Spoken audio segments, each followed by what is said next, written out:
मुआवजे की घोषणा में भी देरी होती है।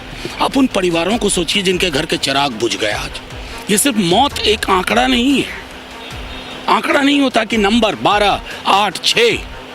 वो उन तस्वीरों को देखिए जहां उनके बच्चे बिलख रहे होंगे। क्योंकि आज सुबह भी एक घटना हुई, जदयू के हमारे उनके नेता की हत्या हुई। मतलब जो लोग बात बात पे चिट्ठी लिखते हैं लंबी चौड़ी, आज कोई चिट्ठी नहीं। दुनिया में 2-4 लोग थे, कोशिश की तो कुछ नहीं, भगदड़ मचाने की कोशिश की, हुआ नहीं, क्योंकि इतनी बड़ी संख्या में हमारे लोग थे।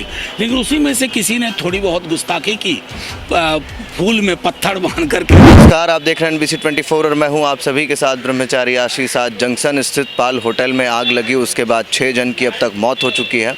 उसके बाद राज्यसभा सांसद मनोज झा क्या कुछ कह रहे हैं, सुनवाते हैं आप। देखिए, मुआवजा से पहले महत्वपूर्ण ये है कि ये मौतें हुई कैसे। ये इसको मैं प्राकृतिक मौत तो नहीं मानूंगा, यानी कि जहां उन जगहों पर जहां फायर सेफ्टी मैकेनिज्म होना चाहिए वो था कि नहीं। अगर था तो ऐसा हादसा क्यों हुआ, अगर नहीं था तो इसका जिम्मेवार कौन है। और हम जब कभी मुआवजे की घोषणा में भी देरी होती है। आप उन परिवारों को सोचिए जिनके घर के चिराग बुझ गए आज। ये सिर्फ मौत एक आंकड़ा नहीं है, आंकड़ा नहीं होता कि नंबर 12, 8, 6।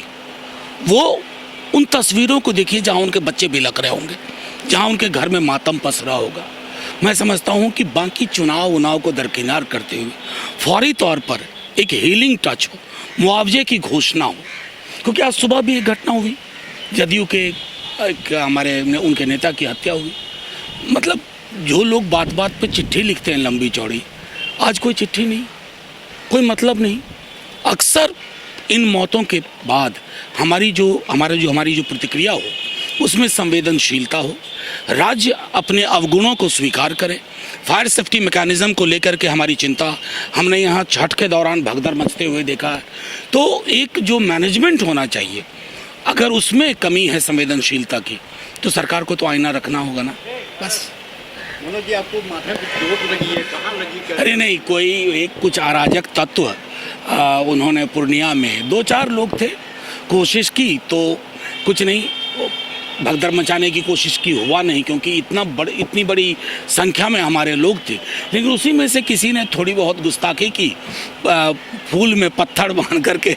तो खैर कोई नहीं, इस तरह की चोटें मैं तो बल्कि दुआ करूँगा, प्रार्थना करूँगा कि जिन्होंने भी ये किया वो एक बार सोचे क्या लोकतंत्र में इसकी जगह है। लोकतंत्र संवेदनशीलता से चलता है, हम लड़ते हैं एक दूसरे से, दुश्मन नहीं है। ये दुश्मनी की जब चीज़ें होती हैं ना तो कष्ट होता है। तेजस्वी जी नौकरी से तो एक पैसा नहीं हट रहे हैं कहीं, उन्हीं मुद्दों को लेकर हम जनता के बीच में हैं।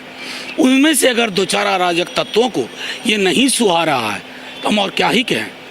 ये अब क्या वो तहकीकात का काम है सरकार का और प्रशासन का, मुझे कोई टिप्पणी। तो सुना आपने कैसे उन्होंने साफ साफ कहा कि सरकार को राजनीति को दरकिनार करके फिलहाल जो भी उनको मुआवजा हो वो देना चाहिए। और उसी के साथ साथ उनके सिर पे जो चोट लगी थी उसको लेकर के जब पत्रकारों ने सवाल किया तो उनका साफ कहना था कि पूर्णिया में किसी जनसभा के दौरान उन पर कुछ लोगों ने फूलों के साथ पत्थर भी मार दिया और इस वजह से उनको चोट लग गई।